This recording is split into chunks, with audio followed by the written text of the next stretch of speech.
हटका दी, होली में चोली के हुक छटका दी, होली में चोली के हुक छटका दी। अच्छा बड़ा के रंग दहरोई छोड़ा दी,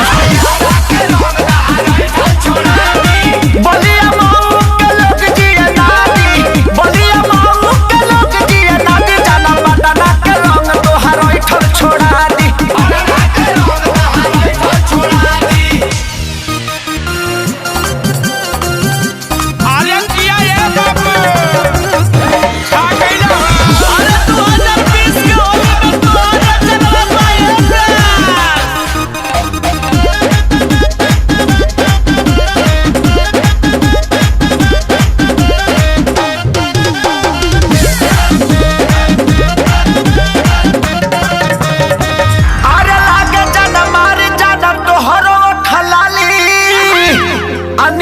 खराब कर चल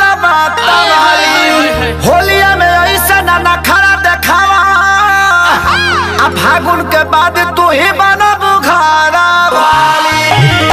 लहंगा के लास्टिक को मारा छटका दी, लहंगा के लास्टिक को मारा छटका दी। जाना छपरा के रंग तो हर छोड़ा दी।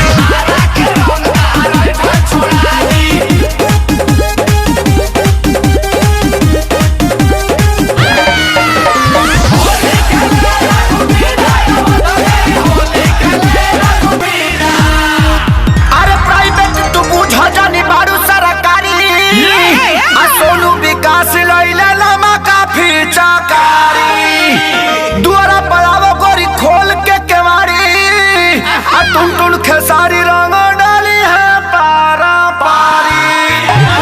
धक्के कलाई तो हर चूड़ी चटका दी, धक्के कलाई तो हर चूड़ी चटका दी। छपरा के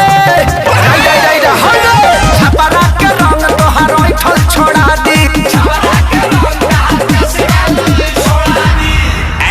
चस्कल का है हरकल मानी परकल ना मानी।